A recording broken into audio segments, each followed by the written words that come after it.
పల్నాడు జిల్లాలో దారుణం వెలుగు చూసింది.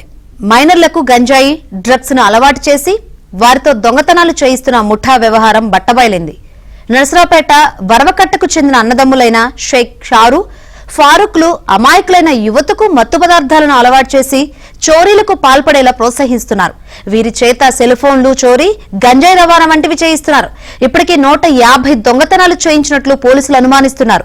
2 నెలల క్రితం పోలీసులకు పట్టుబడి జువైనల్ హోంలో శిక్ష అనుభవించి బయటకు వచ్చిన మైనర్ పై మళ్లీ వీరిద్దరూ వేధింపులకు దిగారు. దీంతో మైనర్ బాలుడు తల్లిదండ్రులు పోలీసులకు ఫిర్యాదు చేశారు. దీంతో అసలు విషయం బట్టబయలైంది.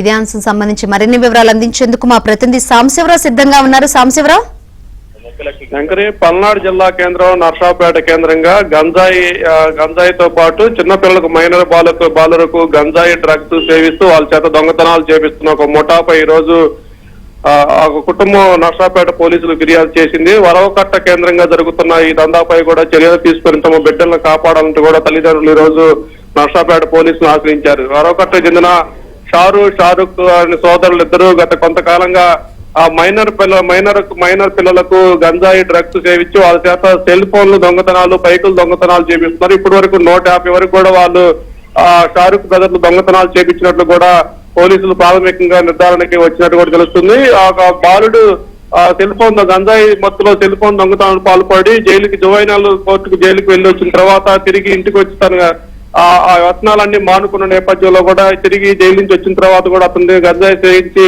దొంగతనాలు చేయాలని తిరిగి ఒత్తిడి చేస్తున్న నేపథ్యంలో వాళ్ళ తల్లిదండ్రులతో కలిసి ఆ బాలుడు ఈ రోజు నరసరావుపేట పోలీసులను ఆశ్రయించి తమను ఎలా ఇబ్బంది పెడుతుంది, గతంలో ఎలా దొంగతనాలు చేపించింది కూడా మొత్తం పోలీసులకి చెప్పడం జరిగింది. మరి పోలీసులు ఆ వరవకట్ట చెందిన షారు సోదరులపై కూడా చర్యలు తీసుకుంటారో లేదని కూడా అప్పుడు వేచి చూడాల్సిన పరిస్థితి అయితే ఉంది. రైట్ సాంశివరావు.